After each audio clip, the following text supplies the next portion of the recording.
नमस्कार मित्रांनो, एक्सॉर्सम अशी एक प्रक्रिया असते ज्यामध्ये एखाद्या व्यक्तीच्या शरीरात जर एखाद्या आत्म्याने प्रवेश केला तर त्यावेळेसच ही प्रक्रिया केली जाते आणि ती आत्मा हळूहळू त्या शरीराला खात असते। मित्रांनो, इतकी खतरनाक प्रक्रिया असते की याला प्रत्येक जण सहन करू शकत नाही।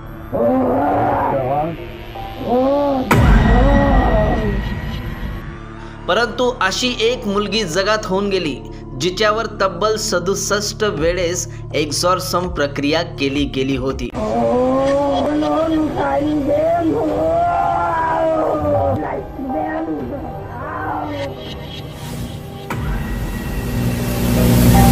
एक्सॉर्सम्स अशी एक प्रक्रिया असते ज्याच्यात एक तांत्रिक किंवा ज्याला शरीरातून आत्मा बाहेर काढता येतो तोच हे काम करू शकतो।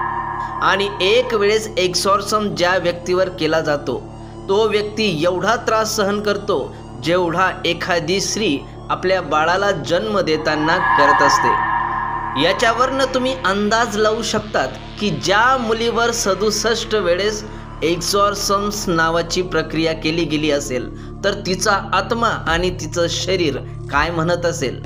तर मित्रांनो, चला या व्हिडिओमध्ये बघणार आहोत आपण की त्या मुलीला किती त्रास झाला होता, तो त्रास कशामुळे झाला।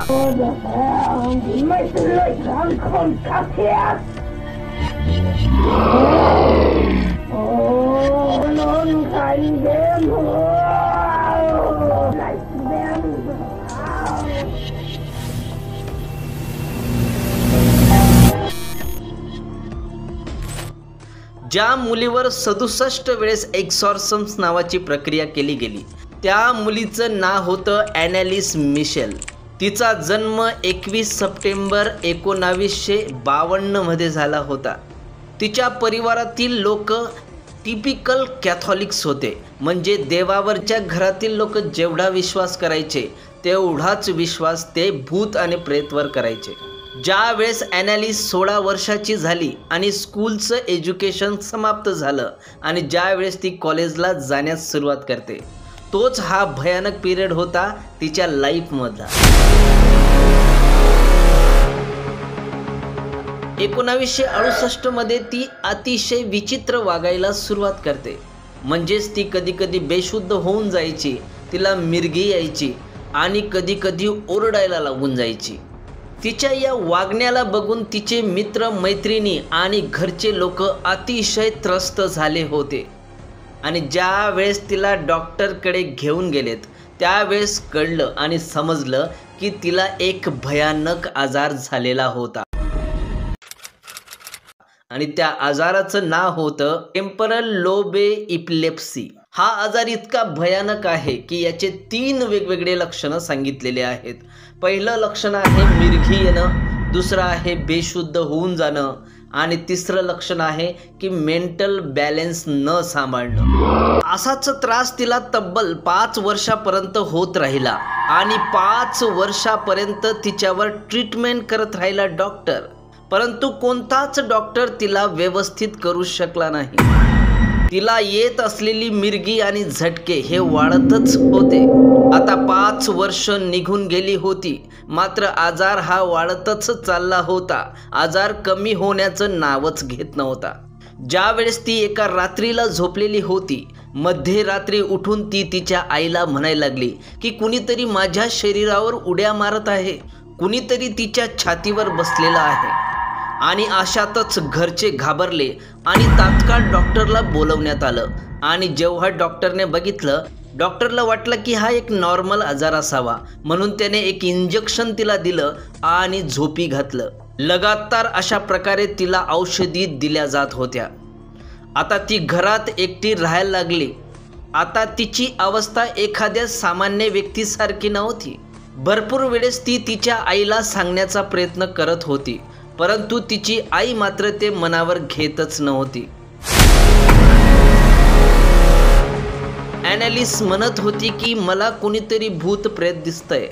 ती नेहमी म्हणत असेल की आपल्या घरात कोणीतरी भूत आहे, कोणीतरी आत्मा मला सतवत आहे, कोणीतरी आत्मा मला त्रस्त करत आहे। परंतु तिची आई आणि वडील मात्र तिचं ऐकायला तयार नव्हते. असेच दिवस निघत गेले आणि तिचा आजार मात्र वाढतच होता. आता तिची अवस्था इतकी भयानक झाली होती की ती रात्र रात्र झोपत नव्हती. अन्नाचा त्याग केला होता आणि घरात जर किडे दिसले तर ती खाऊन टाकायची. तिने चर्चमध्ये जाणं बंद केलं आणि धर्माशी आणि देवाशी रिलेटेड कोणतीही गोष्ट तिने बघितली तर लागलीच ती फोडून टाकत होती. ॲनालिस्टचं म्हणणं होतं की ती ज्या वेळेस चर्चमध्ये जाते त्यावेळेस तिच्या पायाला जणू काही आग लागलेली आहे असं तिला वाटतं. आता तिचे घरचे लोक समजून गेले होते की हिला कोणीतरी भूत प्रेतने पकडलेला आहे. म्हणून त्यांच्याकडे एकच पर्याय त्यांना दिसत होता आणि तो म्हणजे चर्च. सर्वात पहिले त्यांनी चर्चमधल्या ॲस्ट्रो नावाच्या व्यक्तीला घरी बोलवले आणि ज्या वेळेस ॲस्ट्रो घरी आला त्यावेळेस त्याने बघितलं की ॲनालिस ही फरशीवर पडलेली होती. तिची अवस्था इतकी भयानक होती की कोणी पाहूही शकत नाही. आणि नंतर तिने ॲस्ट्रोला ज्या वेळेस बघितलं तिने चक्क त्याच्यासमोर लघवी केली आणि अक्षरशः त्या लघवीला पिऊन टाकलं. इतकं खतरनाक तुम्ही त्याची इमॅजिन पण करू नाही शकत. आणि हे पाहिल्यानंतर ॲस्ट्रोला वाटलं की काहीतरी गडबडी आहे. म्हणून त्याने चर्चमधल्या मेन फादरला बोलवलं. आता तिच्या शरीराच्या पूर्ण आटापिटा होत होत्या.